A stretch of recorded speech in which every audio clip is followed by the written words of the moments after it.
Assalamualaikum warahmatullahi wabarakatuh. Anak-anak, kita jumpa lagi dengan bedah soal AKM numerasi.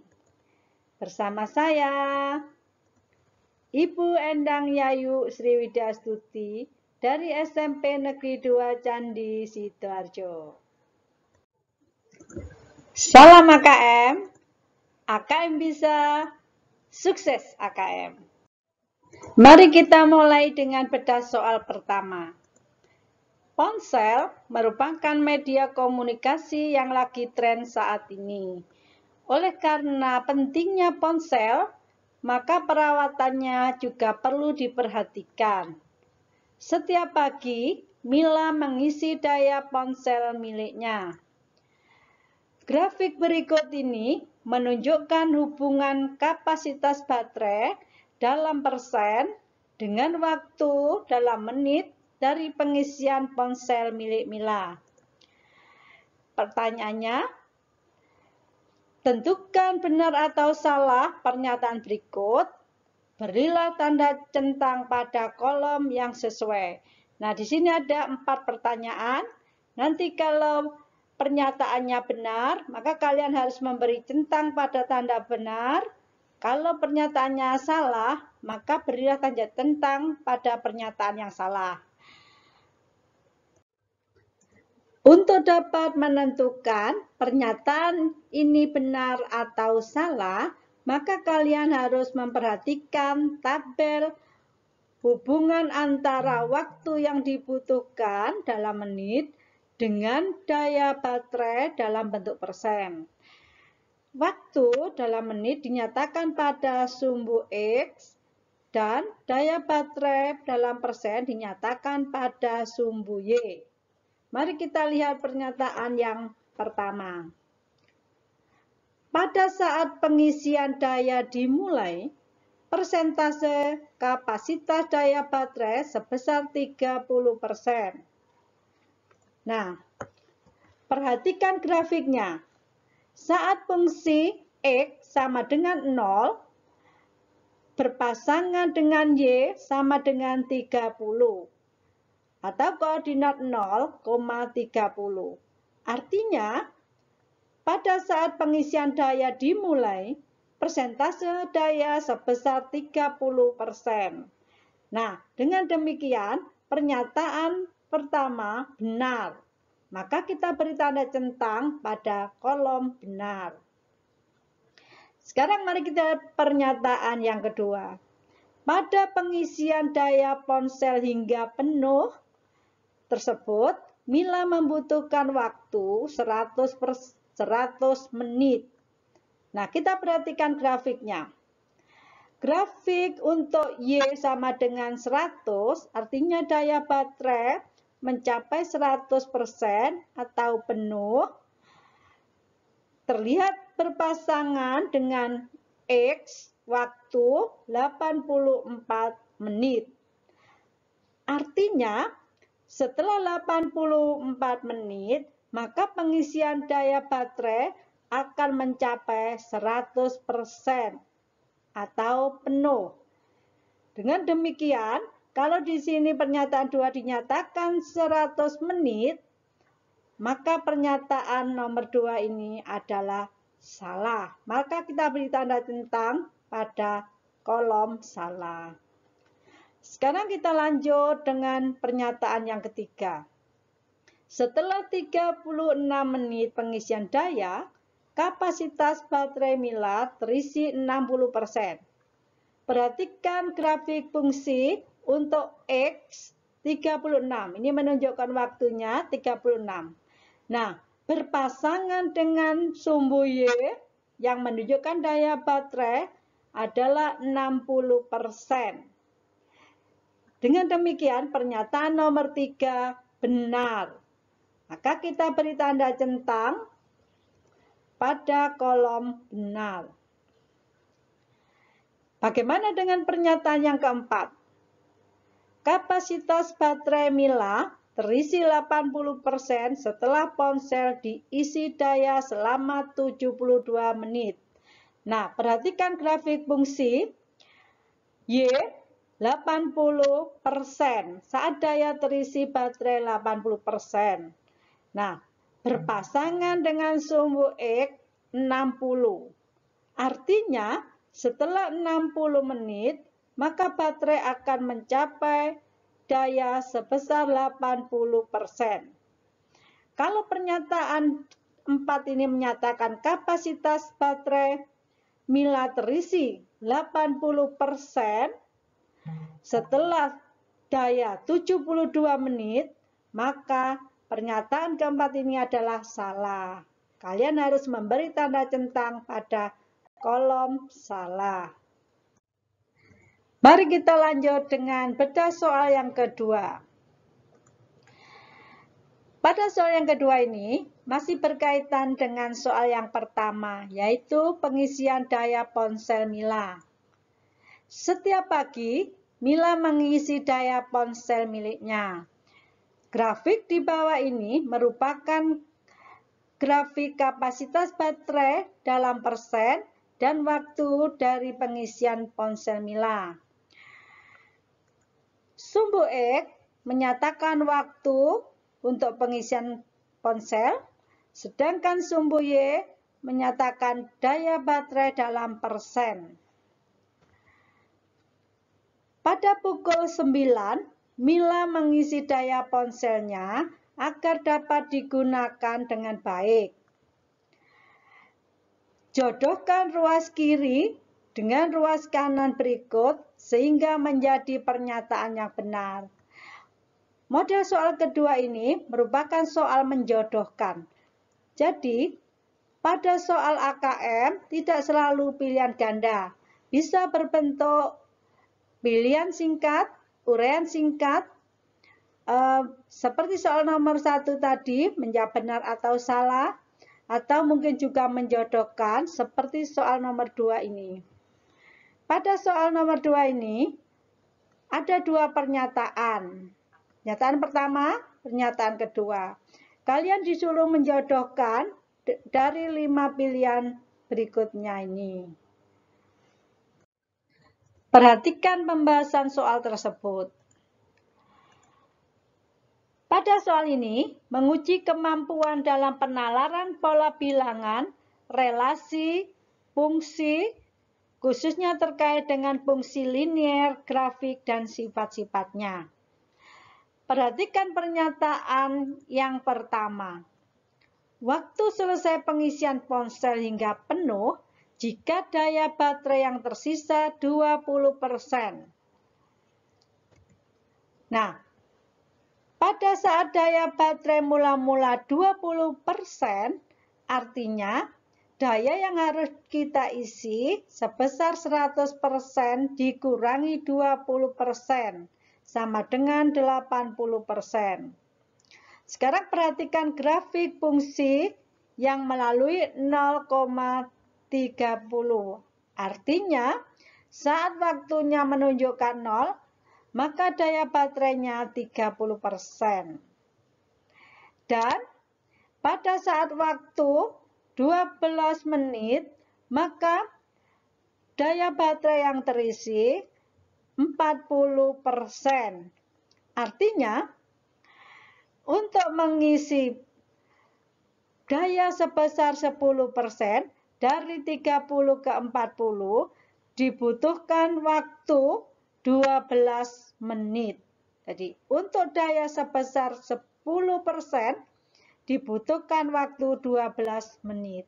Nah, bagaimana kalau kita membutuhkan daya 80%, maka waktu yang dibutuhkan adalah 80% per 10% kali 12 menit, atau 8 kali 12 menit, sama dengan 96 menit, atau 1 jam 36 menit. Jadi, pengisian daya baterai penuh 90 menit setelah pukul 9, yaitu pukul 10.36.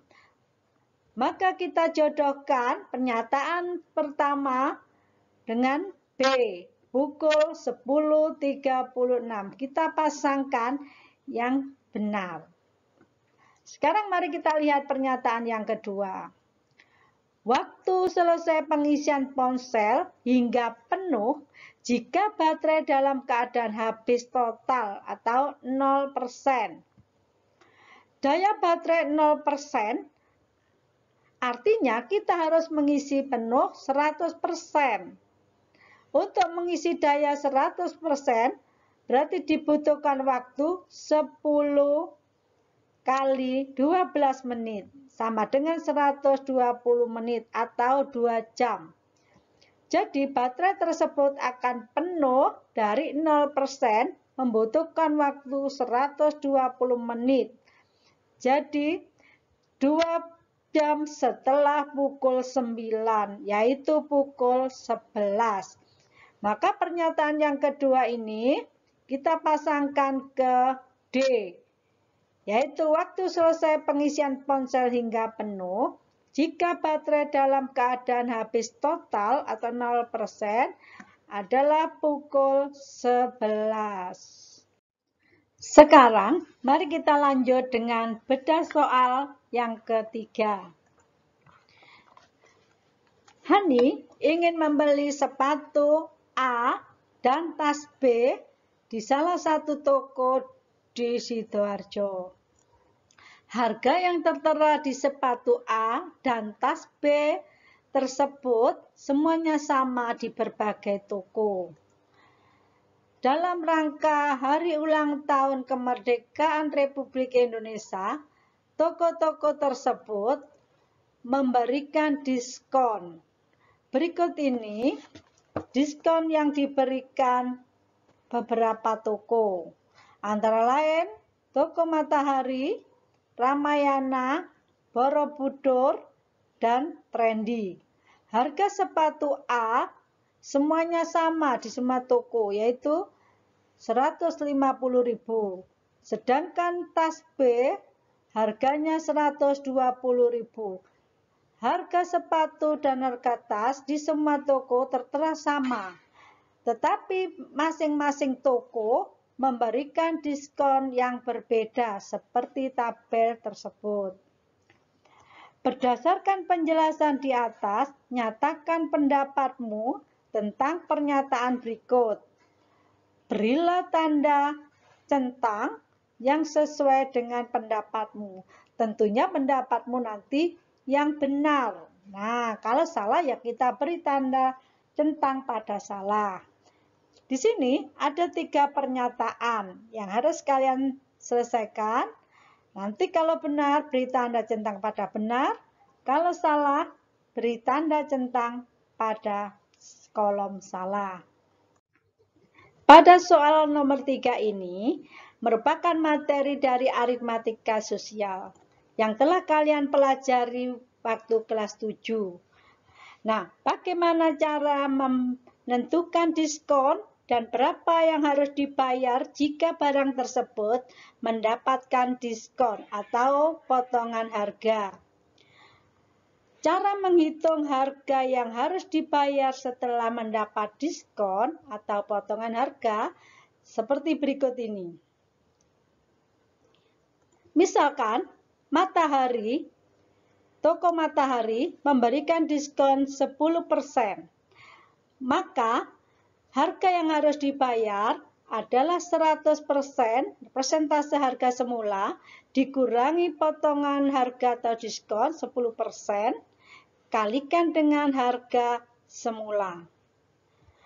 100% dikurangi 10% sama dengan 90%, kita kalikan harga sepatunya yaitu 150.000 sama dengan 135.000 rupiah. Berarti harga yang harus dibayar jika membeli di Toko Matahari dan mendapat diskon 10% adalah 135.000 rupiah. Bagaimana dengan Toko Ramayana yang memberikan diskon 15%? Maka harga sepatu 150.000 setelah didiskon 15% sama dengan 100% dikurangi potongan harga atau diskonnya 15% kali harga semula.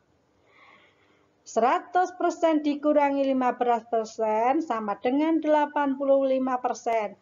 Kita kalikan harganya Rp150.000.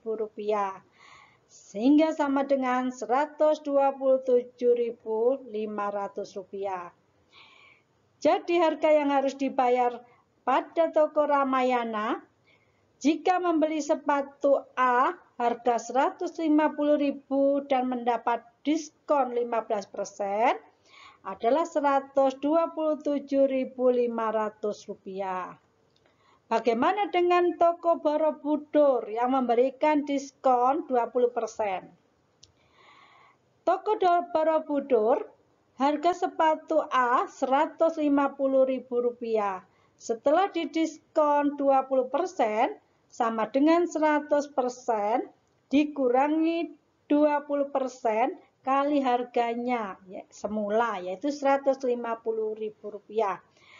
Nah, berarti kalian membayar 80% dari harga semula atau 80% kali Rp150.000 sama dengan Rp120.000.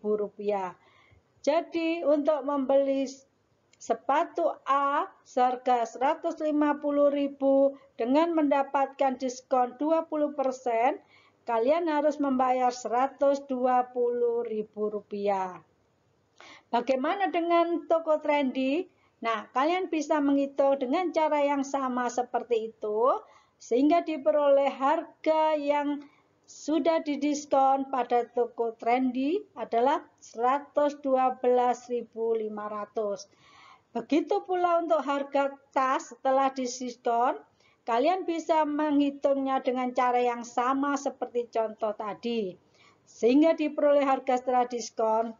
Untuk tas di toko Matahari Rp90.000, harga tas di Ramayana setelah diskon 20% adalah Rp96.000 dan harga tas di Borobudur setelah mendapat diskon 15% adalah menjadi Rp102.000 dan di toko trendy yang memberikan diskon 10% harga tas menjadi Rp108.000.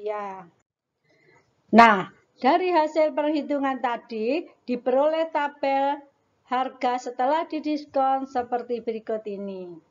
Sekarang kita tentukan kebenaran dari pernyataan tersebut. Pernyataan pertama,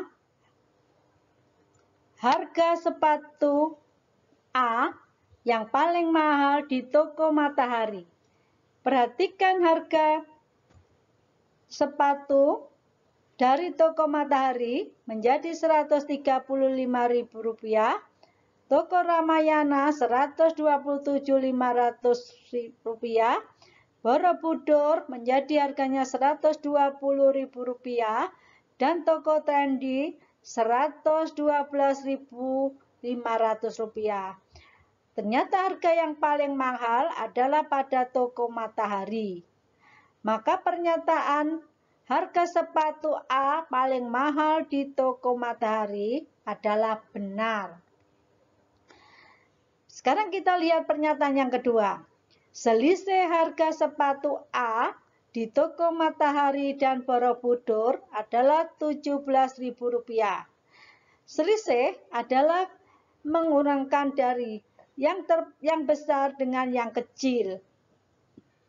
Di sini, harga pada sepatu pada toko Matahari adalah Rp135.000.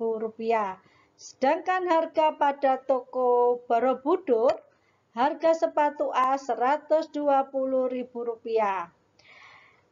Selisih harga sepatu A di toko Matahari dan Borobudur sama dengan Rp135.000 dikurangi dengan Rp120.000 sama dengan Rp15.000. Kalau pada pernyataan kedua menyatakan selisih dari sepatu di toko Matahari dan Borobudur Rp17.000, berarti pernyataannya adalah salah. Maka kita beri tanda centang pada kolom salah. Sekarang kita lanjut dengan pernyataan ketiga. Selisih harga tas B di toko Ramayana dengan Trendy adalah Rp12.000. Perhatikan harga tas pada toko Ramayana, yaitu Rp96.000. Sedangkan di toko Trendy, harga tas setelah didiskon menjadi Rp108.000. Selisih adalah yang besar dikurangi yang kecil. Jadi harga di Trendy lebih besar daripada harga di Ramayana. Maka selisih harga tas di toko Ramayana dengan toko Trendy sama dengan Rp108.000 dikurangi Rp96.000 sama dengan Rp12.000. Nah, berarti pernyataan selisih harga tas B di toko Ramayana dan toko Trendy adalah Rp12.000 merupakan pernyataan yang benar. Jadi kita beri tanda centang pada kolom benar. Mari kita lanjut dengan soal yang keempat. Soal yang keempat ini masih berkaitan dengan soal yang nomor 3, soal aritmatika sosial berkaitan dengan diskon tadi. Hani ingin membeli sepatu A dan tas B di toko yang memberikan harga paling murah agar bisa menghemat uangnya. Sebaiknya Hani belanja di toko A. Matahari, B. Ramayana, C. Borobudur, D. Trendy. Nah, pada pembahasan soal nomor 3 tadi, kita sudah menghasilkan tabel harga setelah didiskon seperti berikut ini.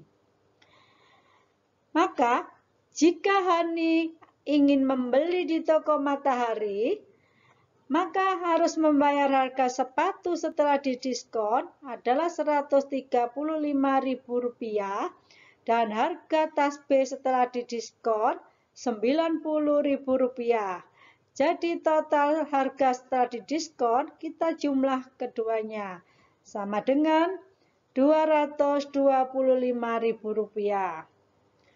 Jika Hani membeli di toko Ramayana, maka harga sepatu setelah didiskon adalah Rp127.500. Sedangkan harga tasnya Rp96.000. Jadi total harga setelah didiskon kita jumlahkan sama dengan Rp223.500. Bagaimana kalau membeli di toko Borobudur? Harga sepatu setelah didiskon menjadi Rp120.000. Sedangkan harga tas setelah didiskon adalah Rp102.000. Total harga setelah didiskon sama dengan Rp222.000.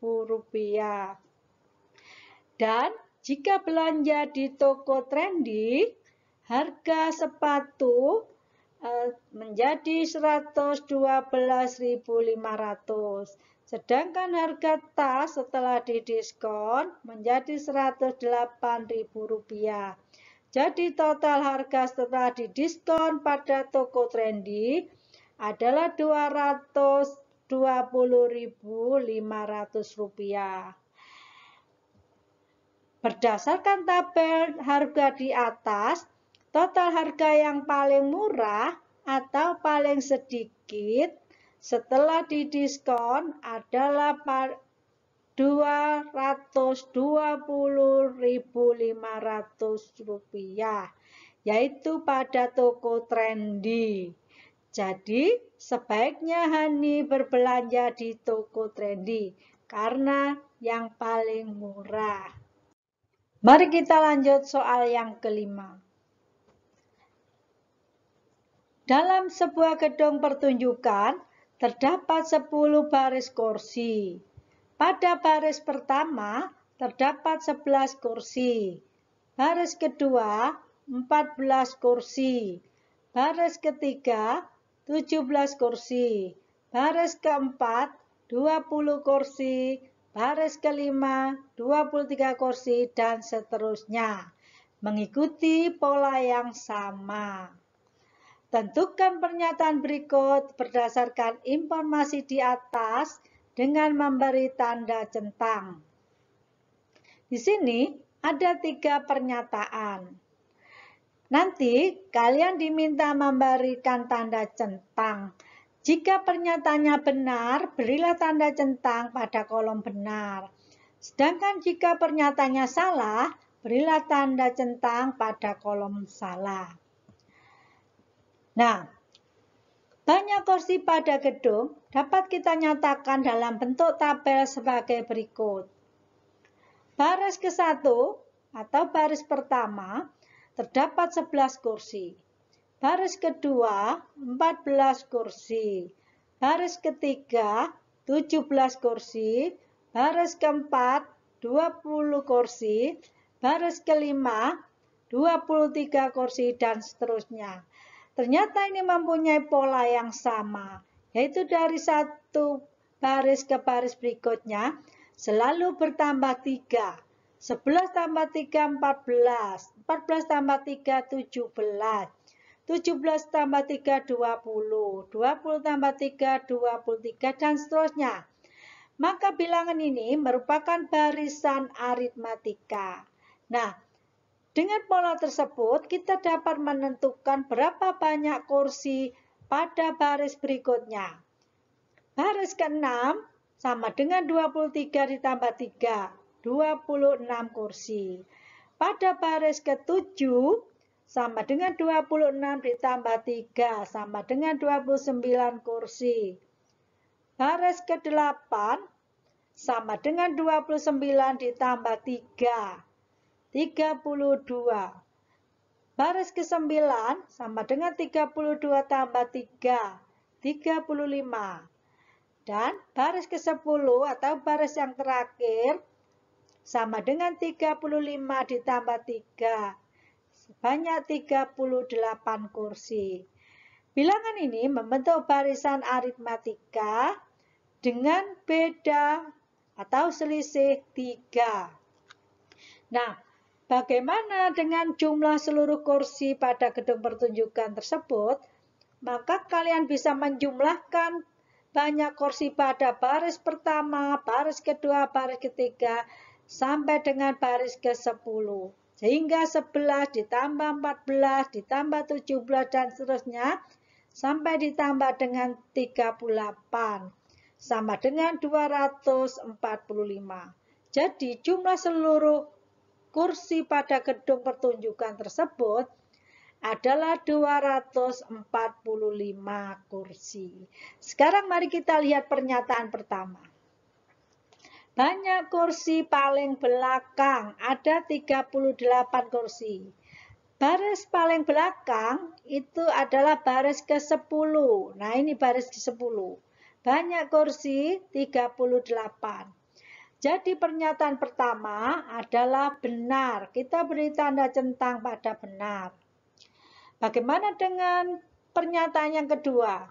Jumlah kursi seluruhnya pada gedung tersebut 245 kursi. Nah, di sini jumlah kursi seluruhnya adalah 245 kursi. Maka pernyataan yang kedua juga benar. Kita beri tanda centang pada kolom benar.